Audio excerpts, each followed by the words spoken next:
आज की इस क्लास में हम लोग जानने की कोशिश करेंगे कि इतिहास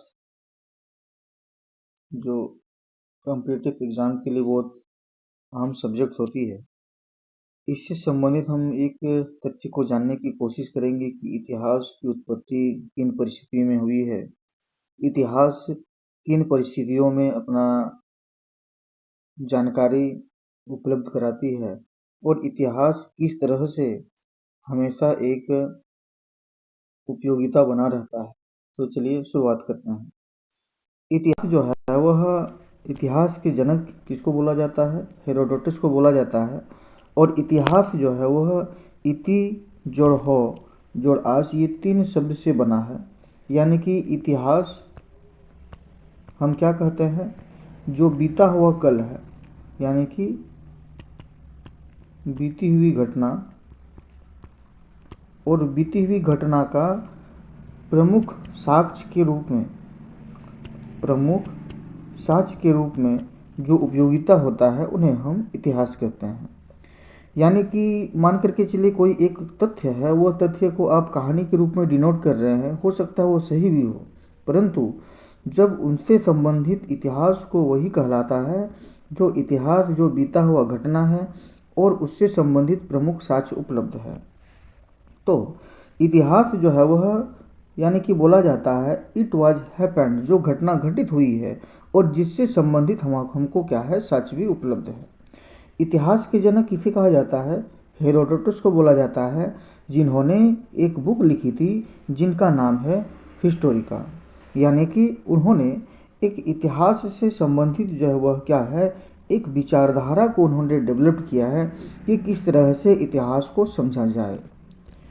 दूसरी बात है कि इतिहास को जब हम समझते हैं तो मूलतः हम ये समझने लगते हैं कि अभी वर्तमान में जो हमारा इतिहास है सिर्फ वही इतिहास है। नहीं, इतिहास को मूलतः तीन भागों में विभाजित किया गया है। इसमें से पहला भाग है प्राग ऐतिहासिक काल, यानी कि इससे संबंधित हमारे पास कोई साक्ष्य नहीं है और ना ही कोई लिखित प्रमाण है। यानी कि हम ये जानने की कोशिश करेंगे कि प्राग ऐतिहासिक काल यानी कि पूर्व की घटना, लेकिन पूर्व की घटना के होने के बावजूद भी उससे संबंधित साक्ष्य हमारे पास मौजूद नहीं है। साथ ही हम ये भी जानेंगे कि जो उनकी साक्ष्य है वो नहीं है, साथ में उससे संबंधित जो भी जानकारी उपलब्ध होती है वो हमारे लिए लिखित प्रमाण के रूप में मौजूद नहीं है। आज के समय में हम जो भी कंटेंट लेते हैं या जो भी हम लोग इतिहास से संबंधित जो भी जानकारी उपलब्ध होती है वे सारे लिखित फॉर्म में मौजूद है। यानी कि हमारे पास जितनी भी जानकारी है वह विशेष रूप से क्या है, लिखित भी है और उससे संबंधित किताबों और तथ्य भी मौजूद है। यानी कि प्राग ऐतिहासिक काल में विशेष रूप से क्या कहा जाता है, प्राग ऐतिहासिक काल में विशेष रूप से उनकी साक्ष्य और लिखित प्रमाण मिलने की संभावना नहीं है, यानी कि मौजूद नहीं है। दूसरी जो तथ्य है वह है आधि ऐतिहासिक काल। यानी कि प्रोटो हिस्ट्री, यानी कि प्रो हिस्टोरिकल एज में हमारे पास साक्ष्य मौजूद है, लेकिन हमने उससे संबंधित जानकारी उपलब्ध नहीं कर पाया है। जैसे हम चर्चा करते हैं इंडस वैली सिविलाइजेशन की, यानी कि इंडस वैली सिविलाइजेशन में हमारे पास लिपि मौजूद है। लिपि हमने अब तक पढ़ा नहीं है। ये हमारा किस तरह का युग है, यानी कि आदि ऐतिहासिक काल को डिनोट करती है। अगला पॉइंट की ओर बढ़ते हैं, वह है ऐतिहासिक काल, यानी कि हिस्टोरिकल पीरियड, जो साक्ष्य भी मौजूद है और हम पढ़ भी सकते हैं। आज के समय में, वर्तमान समय में हम जो ऐतिहासिक संदर्भ में जो भी जानकारी उपलब्ध है हमारे पास, यानी कि साक्ष्य उपलब्ध है, वो हमारा ऐतिहासिक काल का यानी कि हिस्टोरिकल पीरियड्स के रूप में माना जाता है। तो हम लोग चर्चा करते हैं कि किस तरह से प्राग ऐतिहासिक काल में किन किन खंडों को, प्राचीन काल के भागों को लिखा गया है या समझा गया है। प्रागैतिहासिक काल को मूलतः तीन भागों में विभाजित किया गया है। यानी कि पहला भाग है पूरा पाषाण काल, यानी कि जिनको बोलते हैं पिलियोलिथिक एज। दूसरा जो भाग है वह है मध्य पाषाण काल, यानी कि पाषाण काल का ही मध्य भाग।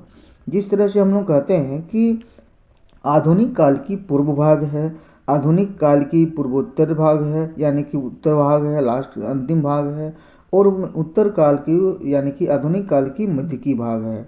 इसी तरह से प्राग ऐतिहासिक काल में पूरा का पूरा पाषाण काल वो पूर्व पाषाण काल की घटना है, और ठीक उसी प्रकार से जो बीच की घटना है पाषाण काल में, उसे मध्य पाषाण काल के रूप में, मध्य पाषाण कालखंड के रूप में उसको डिनोट किया जाता है। यानी कि तीसरी जो कालखंड है वह नव पाषाण काल यानी कि नया पाषाण काल के रूप में बोला गया है। इसमें हमने चर्चा करने की कोशिश ये करेंगे कि स्टोन एज में विभिन्न प्रकार की जो व्यवस्थाएं या विकसित अवस्था है वह उनको किससे डिनोट किया जा रहा है। उनका मूल आधार है टूल्स। यानी कि समय समय में हमने क्या किया है, टूल्स को अपने स्तर से विकसित करने की कोशिश की है।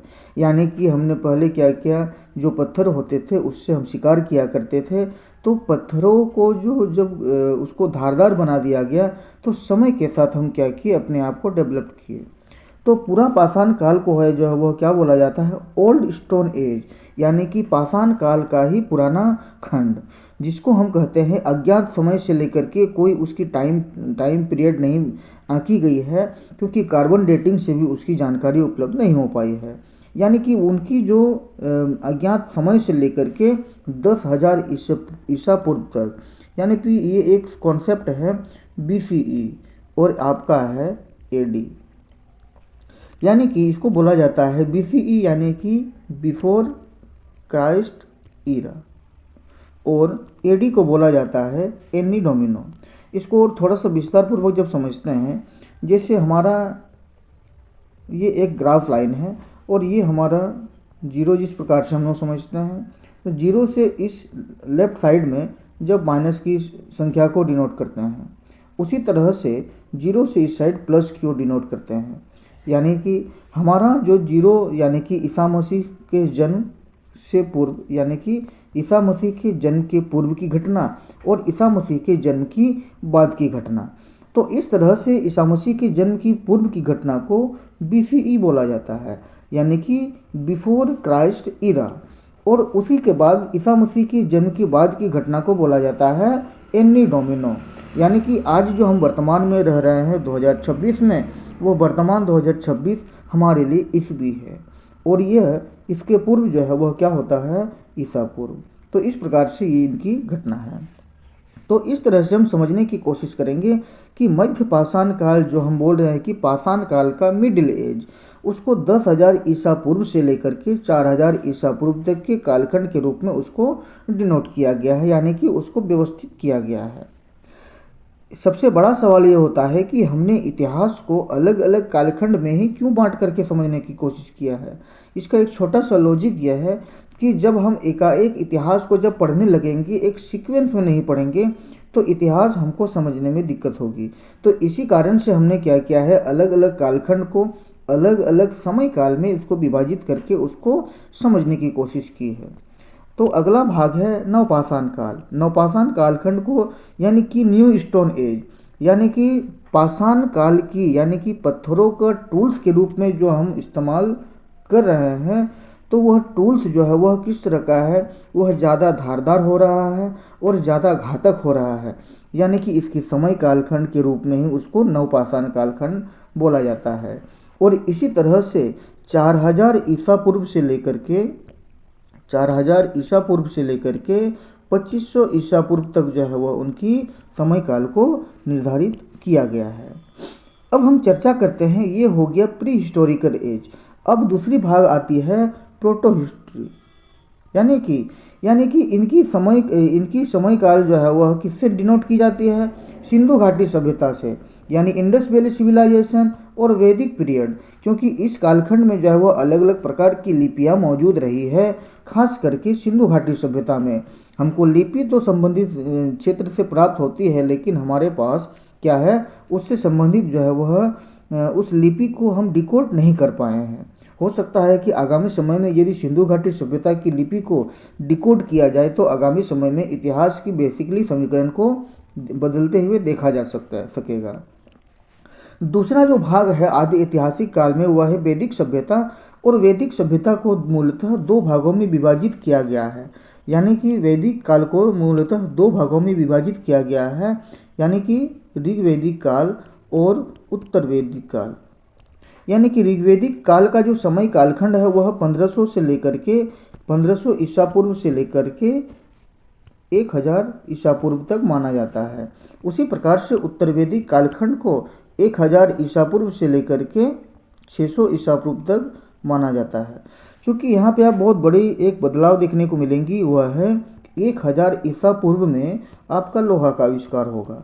और लोहा का आविष्कार होते होते, जिसे हम लोह युगीन सभ्यता भी कहते हैं, लोह युगीन सभ्यता कालांतर में जैसे ही बना, उसके बाद जो है वो युद्ध और विभिन्न प्रकार की श्रेणियाँ घातक होती चली गई।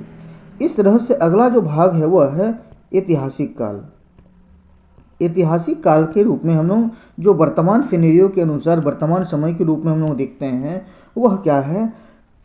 प्राचीन भारतीय इतिहास, मध्यकालीन भारतीय इतिहास और आधुनिक भारतीय इतिहास। क्योंकि हमने प्राचीन भारतीय इतिहास का बात इसलिए चर्चा किया क्योंकि इसमें जिस प्रकार से वैदिक काल के बाद के कालखंड में 6ठी शताब्दी ईसा पूर्व के कालखंड यानी कि 6th सेंचुरी BC में हम लोग देखे, उसके बाद जो है गुप्त काल, मौर्य काल, बुद्ध, उस तरह से जैन, इस तरह से आने लगेंगे तो वह विभिन्न प्रकार की खोज होती चलेगी। और हमने क्या किया, इतिहास से संबंधित संकलन भी किए। तो इसमें जो मूल भाग है वह है मध्यकालीन भारतीय इतिहास और आधुनिक भारतीय इतिहास। क्योंकि मध्यकालीन भारतीय इतिहास को जो है वह 712 ईस्वी, ईसा पूर्व नहीं तो 712 ईस्वी से लेकर के 1707 ईस्वी तक के क्षेत्र के बारे में चर्चा किया जाएगा, यानी कि उसकी उस समय काल को निर्धारित की गई है। उसी तरह से आधुनिक भारतीय इतिहास को 1707 ईस्वी से लेकर के 1947 यानी कि आधुनिक भारतीय इतिहास का, यानी कि आधुनिक भारतीय इतिहास का प्रारंभिक भाग, आधुनिक भाग और उसकी जो उत्तरोत्तर भाग। तो इस तरह से 1947 की जो है वह आज़ादी तक हम लोग आधुनिक भारतीय इतिहास को समझते हैं।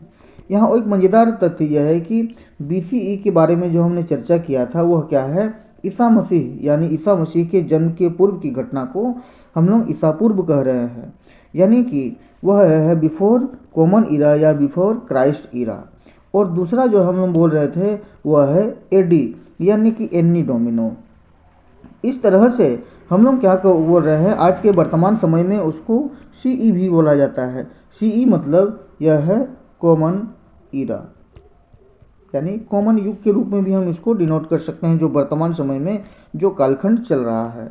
इस तरह से जो है वह क्या बोला गया है, डायनासोर का अंत जो है वह 6.5 करोड़ ईयर्स पहले हुआ था। और इसका जो कारण बताया जाता है वह है पृथ्वी से उल्कापिंड का टकराना और विभिन्न प्रकार की जो पृथ्वी में जो भी जीव जंतु निवास कर रहे थे बड़े स्तर पे वह विनाश हो जाते हैं और उनकी फॉसिल्स जो है वह आज भी विद्यमान है। आज के समय में एक इम्पॉर्टेंट तथ्य यह है कि मानव विकास ओरिजिन्स ऑफ ह्यूमन किस प्रकार से माना जाता है, यानी कि मानव जो विकास हुआ है उनका सिद्धांत चार्ल्स डार्विन के द्वारा किया गया है। और वह कालांतर में जिस तरह से वह विकास करते गए वह उनका मानव विकास का सिद्धांत कहलाता चला गया। तो उनकी जो डार्विन के द्वारा जो बुक लिखी गई है ओरिजिन ऑफ स्पीशीज, वह जो है 1859 ईस्वी में लिखी गई थी। और वह बुक में मानव के संबंधित विकास को विशेष रूप से बताने की कोशिश की गई है। दूसरा जो है वह क्या है, डिस्केंट ऑफ मैन, यानी कि डिक्लाइन किस प्रकार से वो होते हैं उससे संबंधित भी जो है वह चर्चा की गई है 1871 ईस्वी में। अब जो महत्वपूर्ण चर्चा यह है कि आदि मानव का जन्म जो है वह 40 लाख वर्ष पहले हुआ था। और इसके बाद जो है वह क्या बोलेंगे, वह दक्षिण अफ्रीका मूल से वह अलग अलग क्षेत्रों में वह बसते चले गए। तो इस तरह से हमने जानने की कोशिश किया कि वह दक्षिण अफ्रीका से जो है वह पहले जो है वो एस्ट्रेलोपिथियस के रूप में माना जाता था। उसके बाद वह जावा चले गए, जावा में जो है वह एक देश है। उसके बाद पेकिंग मानव के रूप में वह चाइना चले गए। उसके बाद लिएंडरथल के रूप में वह चले गए जर्मनी। मतलब वह अलग अलग संबंधित जो लोग हैं उस प्रकार के जो विकसित करते चले गए, तो वह अलग अलग क्षेत्र में चले गए। क्योंकि हम ये जानते हैं कि इतिहास इस चीज़ को डिनोट करने की कोशिश करती है कि अलग अलग क्षेत्र में अलग अलग भौगोलिक संरचना के अनुसार अलग अलग क्षेत्र में आप जिस प्रकार से रहेंगे, उसका परिवेश जिस तरह से होगा, उसी के अनुसार अब आप अपने आप को ढलते चले जाएंगे। उसी के अनुसार जो है वह क्या है, कॉग्रेल मानव जो है वह नाव जो है वह क्या था, वह फ्रांस में चला गया। क्रो-मैग्नाव जो है वह क्या चला गया, वो फ्रांस में चला गया। तो यहाँ से मूल जो उनकी जो हम चर्चा करेंगे वह क्या है, दक्षिण अफ्रीका के लोग, उसके बाद जावा के लोग, उसके बाद चाइना यानी कि चीनी लोग, उसके अलावा जो है वह जर्मनी लोग, और उसी प्रकार से फ्रांस के लोग, यानी कि अलग अलग क्षेत्र में जो है वह बसते चले गए और वहीं से जो है संपूर्ण विश्व में वह अलग अलग क्षेत्र में फैलते भी चले गए। तो इस तरह से आधुनिक मानव जो है वह क्या है, पामीर से लेकर के उत्तर अफ्रीकी के रूप में साइंटिफिक नेम्स जो है वो होमो सेपियंस जो है वह माना जाता है, जो काफ़ी उन्नत होती थी। ठीक है, तो इस तरह से जो है वह क्या बोला गया कि होमो सेपियंस जो है वह एक विकसित मानव के रूप में उसको डिनोट किया गया है। तो आज के सेशन में हमने जानने की कोशिश की थी कि इतिहास की जो मूल आधार है, इतिहास का जो मूल जानकारी है, वह किन परिस्थितियों में वह डेवलप्ड हुआ। तो हम लोग अगले क्लास में इसको विस्तार पूर्वक जानने की कोशिश करेंगे। हम लोग प्रारंभ से स्टार्ट करेंगे कि प्राग ऐतिहासिक काल क्या है, प्राग ऐतिहासिक कालखंड में क्या क्या भाग आते हैं, इनके साक्ष्य क्यों मौजूद नहीं है और क्यों लिखी नहीं गई है। अगले सेशन में हम लोग चर्चा करेंगे। साथ ही यह हम भी जानने की कोशिश करेंगे कि हिस्ट्री यानी कि इतिहास को जानने के लिए जो हमारे पास जो प्रमुख स्रोत है यानी कि सोर्सेस है, वह सोर्सेस किस प्रकार से है। थोड़ा सा हम लोग चर्चा कर दे रहे हैं। इसमें क्या है कि प्राचीन भारतीय इतिहास को जब हम जानते हैं तो उनकी जानने के लिए जो स्रोत है हमारे पास विद्यमान है, वह पुरातात्विक स्रोत है, वह साहित्यिक स्रोत है और विदेशी यात्रियों का विवरण है। तो इसी तरह से हम लोग अगले क्लास में हम लोग जानने की कोशिश करेंगे कि प्राचीन भारतीय इतिहास को जानने के लिए जो प्रमुख स्रोत है, उनकी स्रोत किस प्रकार से है, उनकी उपयोगिता किस प्रकार से बनी रहेगी इतिहास में। तो इसको हम लोग अगले क्लास में जानेंगे। मिलते हैं अगले वीडियो में, तब तक के लिए धन्यवाद।